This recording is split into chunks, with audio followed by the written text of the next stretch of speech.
Hello, Sue Wicks. How are you? How are you? Happy 2026. I know, isn't that crazy? Well, I'm so glad you're here. Sue played on the Rutgers basketball team from 1984 to 1988, remains the all-time leading scorer and rebounder in Rutgers basketball history, both men's and women's. Spent many years playing basketball in Europe and Asia, then joined the New York Liberty for their inaugural season in 1997, where she played for 6 years. The team leader, star defender, and shot blocker, voted as the 2000 WNBA All-Star. The Liberty reached the finals 4 times during her tenure there. She was inducted into the Women's Basketball Hall of Fame in 2013, and there's just tons and tons of additional awards, records, honors, too many to mention. She's a trailblazer for LGBTQ rights. She was the first active WNBA player to come out publicly in 2002, which we'll definitely be talking about. And this was at a time when professional athletes rarely spoke openly about their sexual orientation. And then at age 50, entered aquaculture. She is the founder of Violet Cove Oyster Company, where she does oyster and kelp farming. We were introduced by our mutual friend, Patty Gentry, who runs Early Girl Farm out here on Long Island. Shout out to Patty for the second time, because this is the second guest that she's brought to me. And Jen, her wife, also was a very strong push on this as well. So let's give her props too. Oh, please. Yeah, Jen Lasker is my longest friend. We met in high school on the tennis team. And all these years later, she's still in my life, which I'm very grateful for. Yes, shout out to Jen. Thank you. And I got to play tennis with Jen. And I'm a lover of athletes that move with grace. And Jen is definitely a beautiful, graceful athlete. Oh, she's going to be so happy to hear that. And yes, you're very accurate in that as well. I really enjoy your Instagram account. And like Patty, I definitely notice this reverence for nature, the opportunity to be hands-on and return to the simple things. And I found that with your Instagram, it's this very cool blend of humor and poetry. You have this one post about the inspiration that you got from your grandfather, who was a schooner captain, and being out there every day. And then as he got older, he started to get confused and sometimes would forget his way home. And you just casually drop, so the family burned his boat to keep him safe. Yeah. And then you follow up that with, and I'm just going to quote it because it's so beautiful, but still each dawn he'd walk down to the dock to breathe a little salt into his lungs and be greeted by that first light glinting across the bay. And I understand why. There's something magical about that sun rising, the opening of a new day, and the quiet promise it brings. It's just so beautiful. And like that? Yeah, you did. You did. All poetry comes from nature, like everything does. Yeah. So all my metaphors are definitely from nature, and it's so inspiring. So yeah, that makes sense. Just back for a moment to basketball. I know that you were recently chosen to be inducted into the LGBTQ Hall of Fame class of 2026. Congratulations. Thank you. It's such a tremendous honor. It's almost like to just be included in that group. I think that's why it's an honor. So many people I admire for their, not just their athletic contributions, obviously, but the moral courage, which is probably the rarest type of courage. Yeah. They've all had that in some stage and some time in their personal timeline where it required real courage. So a lot of people I admire are in that group, that Hall of Fame. Yeah. Billie Jean King, Robin Roberts, Jason Collins, Bill Kennedy. It's quite the lineup. So I'm sure you're looking forward to that. Yeah, cool. Congrats again. And officially welcome to the podcast. Yeah, I'm excited. My favorite, just having a great conversation. So I'm excited. Let's see where it goes. Yeah, let's see where it goes. If I could hand you virtual s'mores right now, I would. You mentioned to me that you had 2 careers that were somehow wished into existence simply by wanting them badly enough. Can you tell us more about that wishing into existence? Yeah, I definitely feel wishing is it. And there's an element of faith as well. I really dedicated myself to basketball from a very young age and poured a lot into it. There wasn't a big horizon of a reward there that you were going to get, but I dreamed that there would be. When I was a young basketball player, I just loved to play. I loved to be a body in motion. To this day, that's what I miss about basketball, being that body in motion. My body does not move like that anymore. My body felt like a toy that I'm like, oh, I keep doing this and this gets better and faster and quicker and more precise. I just loved becoming an athlete. If you grew up when I grew up, There weren't a lot of youth sports for girls. It was the first generation. Maybe girls played Little League, but you were an anomaly. And one of my good friends played Little League, and I saw all she had was that uniform. I was like, oh, I want a uniform. Yes. The first thing I wanted in ninth grade with basketball is to get a uniform. Yeah. And I got it. And I don't know why that was a big deal, but it was. And I loved my uniform. And then, probably by the time I was a sophomore, my coach showed me a little article, and it was tiny. It was a byline from Newsday that Rutgers had won the national championship. That was the first time I was like, oh, I thought if I played in high school till I was 18, I'd be an old lady playing sports. That's too old to be playing basketball. 18, you should be thinking about, I don't know what I was thinking. Like I was born in the 50s or something. Yeah. So then he gave me something to dream about, because he did say after that, he goes, and they give full scholarships to college. Huh. And I was like, what? And from that moment on, 10th grade, Rutgers didn't even have to recruit me because I was so hyper-focused that I'm going to play for Rutgers. I'm going to get a scholarship. And I wasn't a very good player yet, but I kept just going. It was before the time of YouTube or even the newspaper. They wouldn't give any space to women athletes, high school athletes. So I had no idea how good you had to be. They weren't showing national championship women's basketball on television. I never saw the pinnacle of women's basketball. So to go blindly into something and not knowing how good you have to be, it was like, I have to be so good. I was obsessed. I went way, way far beyond. That's Because I had interesting. no idea how good you had to be. Your imagination ran away with you. And, Yes, it was like, oh, they must be so good out there. And then that was it. And I got to Rutgers, and then the conversation moved to, and you can go to Europe and play professional basketball. And after that, my laser beam focus, I'm going to be this professional basketball player. But I'll say even in high school,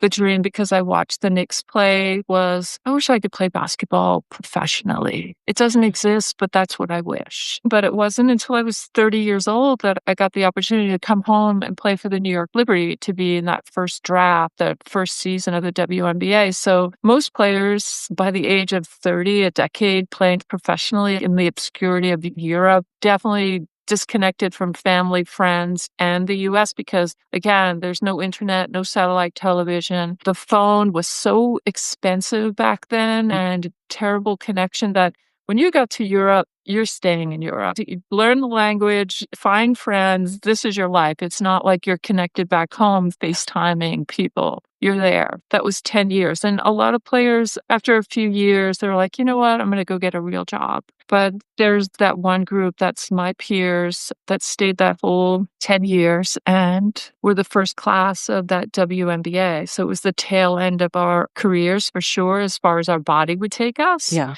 It was such a gift, and it felt rejuvenating, to be honest, to be a rookie at 30 years old. I would imagine. It was a miracle. Yeah, I'm seeing this as these opportunities keep opening up to you and to your awareness, like one by one, almost when you needed them most. You thought, all right, well, I'm going to get to this point, and then maybe I'll have to figure out something else to do. But then the world would open, and then it opened again for the WNBA and the New York Liberty. That's a really cool story. Thanks. Yeah, I think so too. Along with that, there's only a few that made it through that. And how many fantastic players that never got to get through that needle, thread that. So we miss a couple of great generations of players that past college never got to develop into the player they could be and what they would become. They were great players, undoubtedly. But if you take a Carol Blaze-Jalski, even a Cheryl Miller, who played just for college. So she's a 21-year-old woman, and it's pretty much over. That's it. We never even got to see the true greatness of a Cheryl Miller, because there was no place for her to grow and to compete and to be elevated in that space. And then you get the players that stayed in Europe and kept going and got in the league. And now you have a league that every, I would say, 4 or 5 years jumps up because of competition, visibility, what to aspire towards, and the game changes and the visibility changes. So we're seeing such really huge leaps every year in the WNBA, especially the Caitlin Clark effect that happened, and the visibility with the NCAA players, name and likeness, huge leaps in revenue and viewership. Yeah, I want to come back to that, because I'd love to contrast that with probably what you experienced in terms of visibility and resources, but we'll get to that in a minute. Tell us something about you personally, something that lights you up, maybe that people don't traditionally know about you? I'm so lucky that I had work that really, my whole life really lit me up, and I could see it deepen and expand and new dimensions to it all the time, meaning this. When I first played basketball and I was young, I was hyper focused on me and where I wanted to go. And again, even the physicality of what I was experiencing and then competition, traveling, going places was very much in me. Then when I got to the WNBA when I was 30, something else changed. I changed the way I played. It was a little more technical, a little more deep, a little more lending talent to other players to elevate their play. How can I spread out whatever talent I have in lots of different ways? There's something about willpower. Energetically, it seems the great players that I watch, they can elevate and change their teammates. They do so much. Momentum is an invisible thing in sports, but when you see it shift, it shifts. There's players that have this magical quality that can shift momentum, almost like Tai Chi. Those are the players they say are magical. And I definitely got to witness players like that. At the second part of my career, I was like, I want to tap into that. What is that energy? So that was very interesting. Also, I changed thinking about the coverage that we were getting in sports, how we represented ourselves, what we look like to the public, and how we were role models and elevating not just women's basketball, but how you possibly could look at a woman and the adjectives you put on a person that are being assertive and aggressive in sports are usually high quality, good things. Sometimes when women do it, they have some different adjectives in life for that. So that was certainly in my head. How do we change the way we're describing women? And I remember I had an interview about that, and he goes, how do you know when you arrived in sports? And I was like, when they start changing the adjectives about what I assume to be positive qualities that I've always heard people talking about when they're talking about men's sports, when those same qualities are assigned to women in a positive light. Yeah. A little bit more leadership and maybe in a subtle way, an ambassador type of role. Yeah. Let's stay in line with the mission all the time. This is how we do it. And this is why we represent ourselves like this. And all these little things matter. But definitely a mission and how we're viewed was critically important at the end of my career. It's interesting because as you were describing it, the physical aspects to the sport, but it sounds like you really became an eager student of the energetics, the intangibles, the things that can be done to motivate and inspire people on the one hand, and then also trying to move the sport forward by changing the vocabulary and the way that it's spoken about and to empower it. So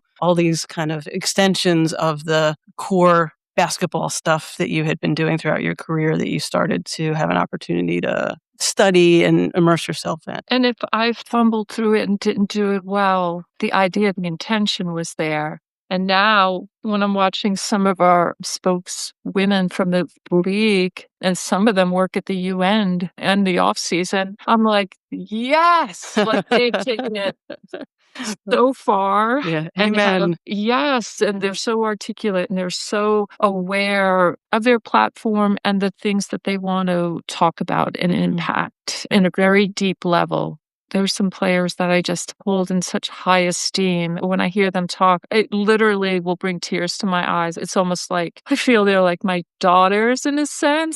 They're so powerful and smart, and they're fearless as well. So that's another thing I admire deeply about them. And whatever it is that you did at your time, I'm sure energetically and by example started to create the space for some of those conversations to happen. Yeah, that's really lovely. Well, I wonder, it might even be, is this a feminine energy that we think our lane is not just right here, but you know what? It's all of this. And I'd like to talk about it. And I'd like to talk about it intelligently. I'd like to talk about it pragmatically and emotionally and spiritually. Billie Jean King, of course, with feminism in the early 70s and Title IX. And now where we are this type of woman that is an athlete that's grown up with the idea that there is a league, is a space for her, and she has a platform. I'm enjoying watching it as if it's like I'm an old lady already watching like, whoa, look at these girls. Aren't they something? It's like they've moved so quickly with generational advance. Yeah. Great. What are the pronouns that you use? She, her. Okay. And what do you want the listeners to know about your intersectionality, who you are in your navigating your career as an outsider story? I don't think I knew that I was an outsider when I was young, but I knew something wasn't right. I think that also makes you an observer. I think it makes you a little bit of a critic in a sense. This is not right. I don't care for this. I'm not participating in that. There were some things I'm like, that doesn't feel right when I was young growing up, being an outsider. I wanted things that didn't exist. And a lot of them probably were things that my brothers wanted, that traditionally boys wanted. It's not that I didn't want to be these things, like, oh, a wife, a mother. Those sounded great. But I also wanted an exciting career. When someone said, oh, what do you want to do? Which you would always ask of my brothers, but not me. Hello. You want to be a nurse, a mommy? That's it? Yeah. Why am I taking care of everyone and making sandwiches? I want to do the fun stuff. I want to do the fireman stuff. Yeah. I want to be the professional athletes. Where's my visibility? The first professional athlete I guess I saw in my generation, which was a thing probably on Channel 9, was roller derby. Oh, that's so I funny. was like, I'll take it. I'll take it. My guest on my last podcast, their name's Felix Sutherland, and one of the things they participate in recreationally is roller derby. And I got to ask them, what is it actually? How do you win? And so we had a whole roller derby. It says 2 in a row. That's pretty amazing. I was watching. I was like, what are the rules here? How could I be good in this? And there was always some big bruising lady. And even though I was skinny like a twig, I was like, I could be the big bruising lady. For sure. I don't have to get that good. I could do that. But wouldn't it be fun to be that speedy one that they're flinging around? So this game, I had no idea how it worked. Yeah, I just learned myself. But I just want to compete. I want to be a body in motion. I want to have fun. Yep. Then there were supporters. They're cheering, the whole thing. They're working together. I was into it. I'm hearing a little bit of a sense, maybe, tell me if I'm right, of the rules didn't fully apply to you. These feelings of being an outsider, on the one hand, that makes you critical, and also the rules don't apply to me. There's potentially certain freedom in that as well. If the rules don't apply, then I can make up my own rules. Yeah, and it's funny. I remember my dad would always say to my mom, he knew it was going to be painful for me. They were very blunt, my parents, about things. And my father would be like, this is a man's world. Why does he have to tell a 9-year-old? I get it. But he'd say it to my mom, Joan, she wants a BB gun. She wants a hockey stick. And she wants the boxing gloves. And I wanted the doll too. That's the funny thing. I'm not a girl that rejected the Barbie. I loved the Barbie dolls. But I wanted a BB gun too. And I wanted to play hockey in the only game in town with the boys outside. So I wanted to participate. So my father was like, all right, that's what she wants. And he would tell me, yeah, you're going to have a hard time in life. You can do what you want, but just be aware this is not an easy path. And also, I can imagine when he's saying it, we imagine that the culture and society stays stagnant when you're giving your child advice. Am I, like I'm saying, I'm dreaming? No, the world's going to change. There's going to be spaces for me in the future, and I'm just going to keep focused that the world's going to change. And sometimes when I'm watching the world, it's flashing so fast, but then there's a backswing. But when it goes forward, I'm like, the world is changing. Yeah. That was a big thing with women's sports. The basketball is getting better and better. The viewership was declining. And for me, it was cultural. There's a lot of headwinds it was hitting. Even, I won't say what network, but the upper management, certain sports networks were like, we don't want to put that on. The numbers are here. No, we don't want it. The newspaper, you have a lot of old sports editors. Thank goodness print media is dead. Because these editors were antiques and would not, I think on principle, give any space to women's sports. So now we have new platforms. We have so much access. People are consuming it. Yeah. And once you have all those numbers, then you don't need them anymore because then you have huge sponsors, which we get in the college with name and likeness. Yeah. And then you come in and it's just undeniable. Here's the TV numbers when you are on. All right, give us a new TV contract and here's how much money we want. Yeah. All the ingredients were there, the talent, the interest in the sport. And then there was just these forces that were uncomfortable with it and keeping it down. Yeah. Even in college, they had that big moment, I guess maybe it was 2017, 2018, and they're showing the NCAA's weight room for the women. women and the facilities for the men. And it is so drastic that change occurred after that. But people had the platforms to show it, to share it, and outreach followed. So then you say, why, when I was in college, did the coaches not speak up? Because they would have been fired. They weren't out. They had their partner, and they hid her away. They hid their life away. They pretended they were something else. What an awful, horrible existence to impose on other human beings. You know what I mean? They couldn't come out. They'd be fired. They couldn't complain that the weight room, they couldn't complain that Title IX wasn't fulfilling its funding as it should have been. You'll be fired and ridiculed, and you're too pushy, you're too this, you're too that. Again, the adjectives. And then when you have the breakthrough moment of things, it's like, wow. Here it is. Look at this. Yeah. Look at this. This Yeah. is a shift. This is not just the game got better, society somehow shifted. And I see that when I started in 97, New York City, the explosion was real for the WNBA, 20,000 fans. And the fan base was lesbian women with their wives and their kids. Flash forward to now, Barclays is queer. And that culture is more inclusive, more inviting, and it goes out in so many different directions. And that energy is magnificent to be with. Yeah. And to consume. When I go into the city and I slide into that arena from a very conservative place here on Long Island, I am transported. Yeah. And I am in a new space. And it's like a coming home of sorts. Yeah, the home that I wish I could have grown up in. The society, the culture I wish I could have grown up in, because it's not oppressive. It's not crushing you. It's allowing. And I don't know how you feel, but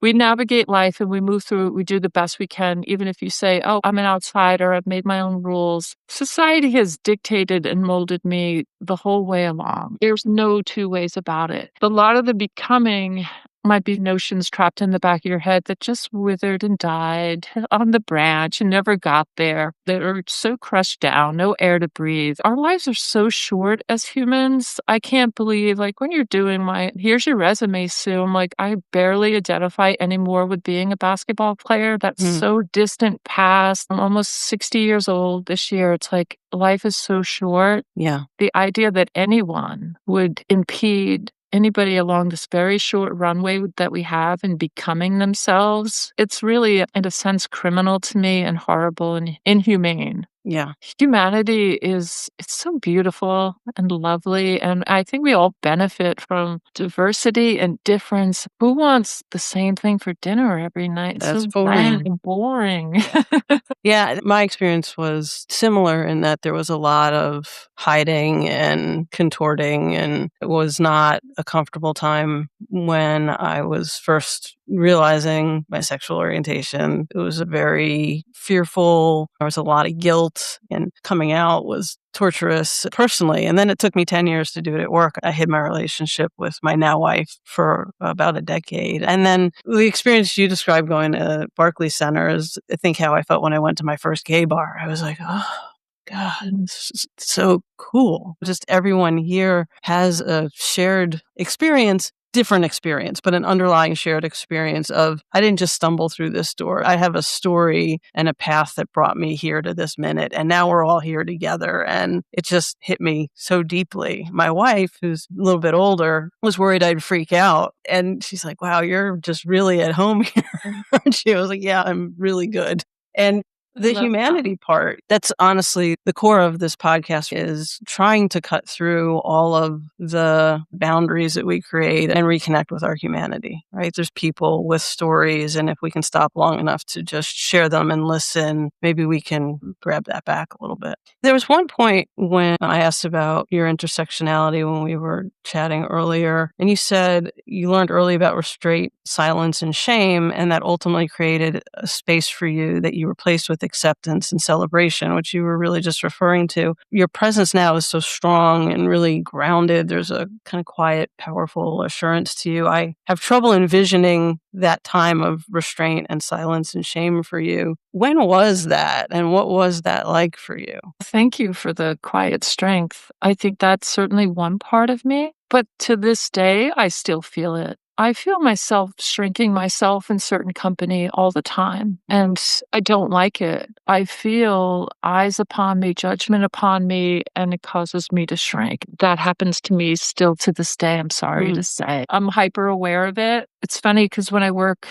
on my boat and I'm out there by myself, it's physical, it's demanding, and it's nurturing, it's moving in rhythms and all of this stuff. And I never feel any gender. I'm just a body out here doing the best it can. Even with age, as I get older using my body, I'm not even giving myself a hard time about being older and less capable. You do the best you can just every day, and that's it. I do enjoy being out on the boat, the removal somewhat of the gender. Just pure being and doing. Pure being and doing. Yeah. There's very little of this gender going on in the natural world that I'm experiencing, watching, whether it's birds, fish, mammals. They're just doing their thing. I don't know. Even my cat, I'm like, it's very masculine of you today, Daisy. Or you're acting very feminine over there, Charlie. Sometimes they embody both. So I think my natural way is that, like, I have some feminine stuff and I have some masculine stuff and I have some stuff that's very neutral, and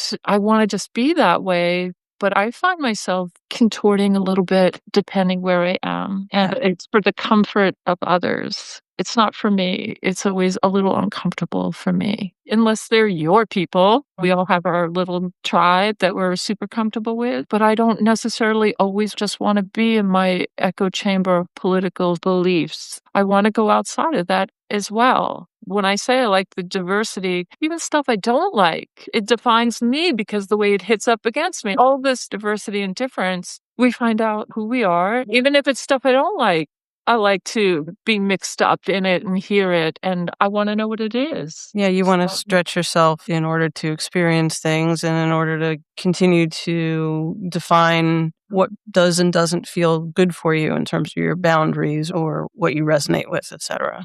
Yeah. And one step further, there's culture here that would allow me to feel more comfortable, to be more of myself, to express that. But a lifetime of this self-regulating and subtle oppressions that you're doing to yourself, I'll do a lot of correcting.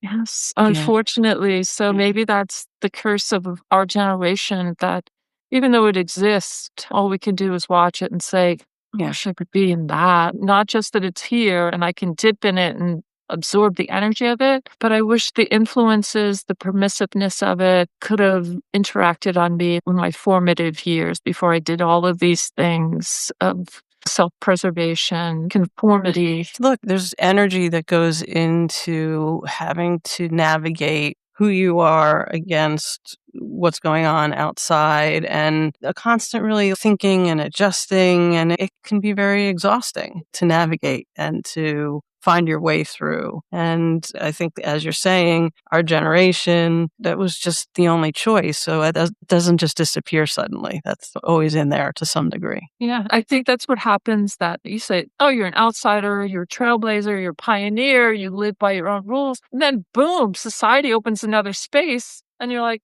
whoa, I'm way back here. Yeah, I'm just... This is all new terrain. Yeah. And that's exciting for them. Yes. Yeah, I understand exactly. Yeah. What's interesting, though, is I asked you previously about when you did come out in 2002, while you were still in the WNBA, you were the first active women's player to come out. If you could just talk about how that story unfolded. Probably many conversations led up to that. Many things that were going on, many groups I was involved with, whether it was Empire State Pride, agenda, human rights, trying to get marriage equality, all of these groups that were working, we were trying to do some things, lavender law, trying to get some protection laws passed. So it was very much in that community. And then inside of a new WNBA run through a corporate structure that was very conservative. So my workplace, even though it's many gay women, the overall structure, corporate, was very conservative. Yeah. So there was two things going on there. Then conversations were going on. And one of the conversations that was very important, I went to lunch with Rebecca Lobo and her mom, and she was a teacher. And she was like, there's an epidemic of young gay lesbian kids killing themselves at that time because there's no space. They're kicked out of their homes or they're even brutalized. All of this is going on, but the part about them killing themselves. And she was like, people are coming out, but there's no athletes. And she's looking at me. It's needed, basically, but no pressure. So that's in my head. That's a little bit in the back of my head. There is no benefit for me personally to come out. Okay. I'm an out person in my life, to myself, to my friends in my community. The bigger part of me politically pushing out, I am out. I'm there and I'm putting myself out there. But then another layer, to say it is an altogether different thing. Yeah. Really, that was the big push that role models needed. And I think Ellen came out and she got fired very quickly. Rosie O'Donnell, who was a season ticket holder and had us on the show numerous times, was not out. She pretended she had a crush on Tom. You know, when you see her so out there now, just to like a yardstick, here's what's going on. Here's the temperature of the country at that time. Rosie O'Donnell was afraid. Rosie O'Donnell was so outspoken. She's afraid to come out because here's what has at stake and what she doesn't want to lose. Yeah. I'm just saying there's no benefit for me to come out except it's necessary. And when a reporter asked me, I was happy because no beat reporter that followed us would ever ask that question. Yeah. And this guy from Time Out magazine asked the question. And I was like, yes. And I was like, yes, internally to the question being asked. And then I was like, yes, in response to the question because, I am.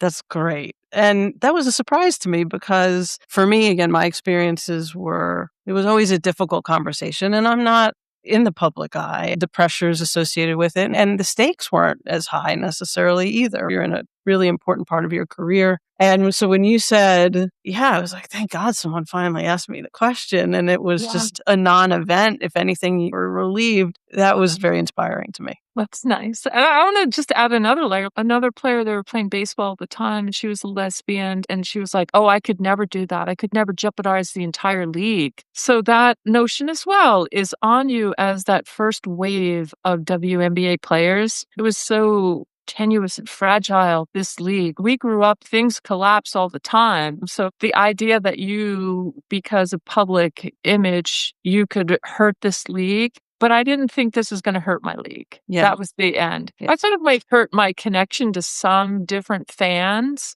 And it's so funny. There was a little girl that would come. I think her father worked at Madison Square Garden, and he would bring her to the games, and she'd always be there early when I would go out to shoot. So I would call her out of the stands to shoot with me, and she was probably 5 or 6 years old. She was the cutest thing in the world. And I love this little girl. She's supposed to be passing me the ball, but she'd be dribbling with her head down. So this kind of became our routine. That was one girl that I was afraid of, that her dad was going to be like, Sarah, come over here. Stay away from her. We don't know what she's up to. Yeah. But no. And he came over and he said, you're so brave. And I'm so glad that my daughter gets to be around you. Because I'm serious. In my head, I was like, I wonder if this guy's going to stop letting his daughter come play with this lesbian. But it was the exact opposite. I did get pushback. Some of my teachers from high school stopped talking to me. Really? You go from the pride into pariah. They don't want to look at you. Why would you do that? And even my mom, because she had so much pride about it, like people stop her in the supermarket and it was always a positive, you are this. Now, that story about being a lesbian kind of jumps to the top of the thing because that type of salacious gossip at the time was like, pss, pss, pss, pss, pss, and that doesn't feel good. Right. There's a little pressure pinch, certainly for my mom. And then, like I'm saying, there were some educators that were older that just loved me until I said that. They didn't like that I said that. So that's that world. That was a different time. That's why people talk about it. Because if you do it now, it's like a non-event. Who cares? Yeah. I know you are. But at that time, you could lose friends, connection, and affection. You know it. We lived it. We know it. Absolutely. There's no two ways about it. No. And yet at the same time, I haven't heard you ever express anything along the lines of regret about it. No, I think here's what it is. Yeah. And I'm still exactly the same. That's you. Yeah. That's not me. Exactly. That's changed. That's you. And there's something you have to deal with. And then you flash forward, and that's the first thing they want to talk about. And they're like, oh, we're going to share this with the kids. Yeah. They want to hide. We're just in a different world. Seemingly, it's always different to be different. It is. I love the story of how it happened. I think my favorite part of the story is what you just told, which is you weren't so much worried about the court of public opinion, but you were worried about the little girl that you like shooting baskets with at the side of the court because she mattered and she represented something to you. And it's just beautiful how her father reacted. I love that. Because no money mattered to me. I don't think it ever mattered. Oh, maybe the shoe company is going to drop you. Maybe you're not going to get the. I don't care. You don't want me. I don't care. Yeah. But to lose some connections definitely mattered. And, I'd speak to Billie Jean King back there or Martina during their time when they didn't come out, because those two were two of the first that came and congratulated me. And where it was like, these girls are my daughters and I feel that pride. Still, Billie Jean King will always come and hold my hand and just was like, that needed to be done. And you did this small thing and it's done, but you did it. Martina the same way. And they would say,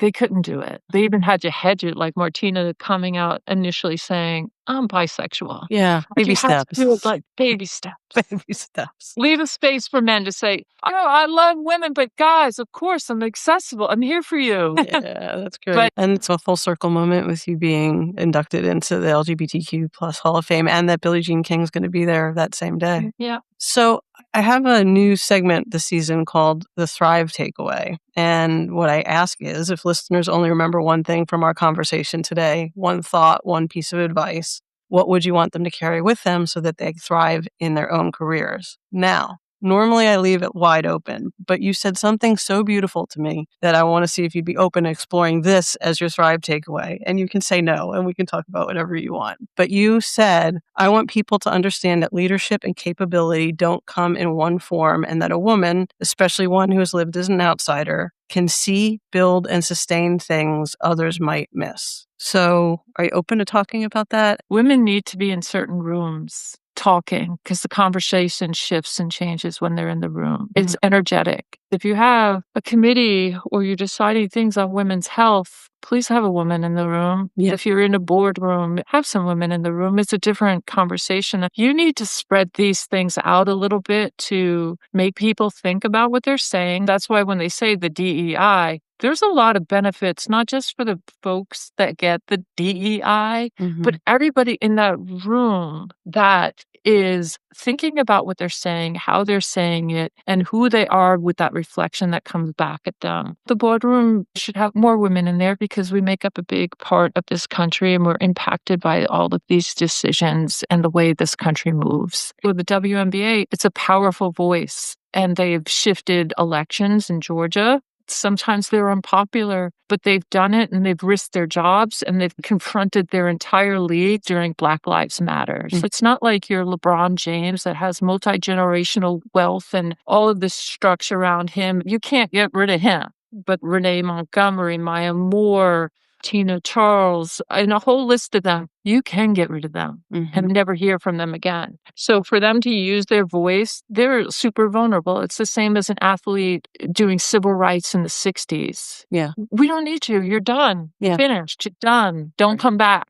That's where the women were, and they did it anyway. They got a lot of pushback from the league, and instead of letting some of their sisters fall and learning a lesson, they banded together and strengthened that, and the league changed their way of doing things. Almost 95% talking about something that is absolutely positively their life. They're not saying, oh, I don't like how those people be treating. I don't like that. I don't like how you're treating me. I don't like how you're treating my brother. I don't like what you did to my dad. But it's very much what they're experiencing that they're talking about. Like taking this experience of, I have a unique perspective because I've had to navigate my way in here and fight for it. And let me make sure I use that voice because I have something important and unique to say. Yeah. And we were in a society that has a deafness to women. Women say it all the time. Like, I just said that. Yeah. And then a man will say it and they're like, it's the FedEx commercial. Yeah, but I said it like this. Yeah.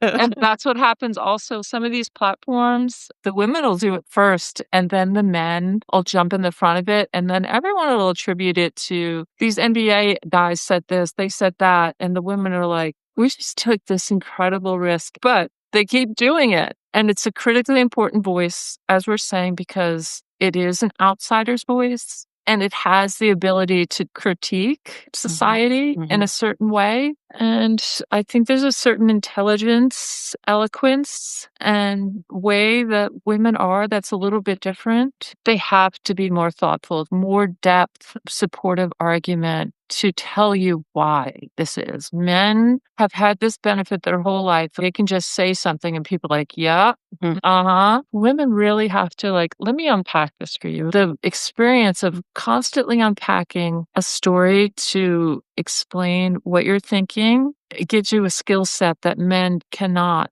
It's just society doesn't ask it from you. Yeah. So women have a unique position, I think, with that. That's beautiful. It's like a superpower to recognize and make sure we're remembering to use it. Yeah, cool. I love that. All right. So that's today's Thrive takeaway. If you're listening and something in the conversation stayed with you, I invite you to create your own path to thriving in your career and beyond. I often say clarity is kind. I created a thriving assessment to offer a gentle but powerful way to get clarity on where you're excelling and where meaningful shifts could increase joy, fulfillment, and impact. It's free. It takes just minutes. It gives you instant personalized results, and you will find it at shantijoygold.com. All right, we're going to go into our last segment here. It's my music segment. It's my podcast, Awesome. so there will be music because I love music. And I do think that music taps into our humanity in ways that storytelling does. So with that in mind, I will ask you what I ask all guests, which is if there were one song you could put in a time capsule and preserve at all costs for future generations, what would it be and why? That's such a tough question. I love that. I am a Beatles fan. Every time I listen to the Beatles, it's as fresh as it was made yesterday. I don't know how they do that. When am I going to get bored of this song, which happens all the time with new music? You're like, yeah, that's whatever. Or that belongs to the 90s. It's timeless and beautiful. And the message, the arrangements, just the uniqueness of each musician and their contributions and how they work together. Through the years, I've gone through the Beatles. Who is my favorite? It's changed. Interesting. Gone back. Who is It's it right now? back to Paul McCartney again. Yeah. And so it's impossible A to... Day in Life. A Day in Okay. Life would probably be, it's such a unique arrangement. It feels like a couple of songs merged together. I love the storytelling. All of it. I don't know that much about music, but I know what I like. Yeah, and how it hits the you. Beatles get me all the time. Yeah, it is like multiple songs, and it's Beatles through and through for sure. It's a great song. We have a Spotify playlist that I'm pulling all these songs together into, and we'll definitely be adding that. And it's going to be shockingly the first Beatles entry, so I'm really excited to have it. Yeah. Okay. Yes. Thank you for that. Where would you like to tell people to find you, a little bit more about what you're up to in the world? Right now, in this world, where I'm at is aquaculture and working. I grow the oysters and I sell the oysters. They're in Colorado, Miami, Texas. They even go to California. I also grow sugar kelp. When I said sometimes you have to wait a decade or 2 decades for that overnight success kind of story, I'm about 6 years into my sugar kelp, and I really think one day it's going to happen because there's so many great uses for it. So you could find me on Instagram. It's Violet Cove Oyster Co. Yeah, I will also share the link specifically in the show notes. Oh, thank you. Yeah, and I'm telling you, it's a ride, it's a journey, very much like the conversation today. You're so thoughtful, you're deep, but in a really accessible, lovely, warm way. And that came through in the podcast today. People should check out your Instagram because it's all of that and more. It's a wonderful Instagram account. And I just can't thank you enough. We do come from a similar time and place in history, and you're a little bit ahead of me. And I can't tell you how much it meant. Every woman, public figure that came out and did it with bravery and with poise just was a crack of light that was so important for me. And I know a lot of other people around me at the time. So thank you for that. Thank you for being here today. I've really enjoyed thoroughly the conversation. Thank you, Shanti. And don't forget to tell everyone that we share the same middle name. Oh, yes. Joy, the same middle name. We left the best for last. And thank you as well for bringing together so many different stories and creating that platform and amplifying it and also preserving it, because there's so much value in preserving our voices and stories. this way and sharing them. So I appreciate you for all your time and effort to make this podcast. I think it's of value. Well, it means a lot to me. Yeah. Thank you so much. All right, everyone. That brings this episode of Stories We Haven't Shared to a close. I believe stories are our humanity waiting to be shared, and listening makes it possible. Thanks so much for being here by our virtual campfire today. Until next time, and thank you again so much to Sue Wicks.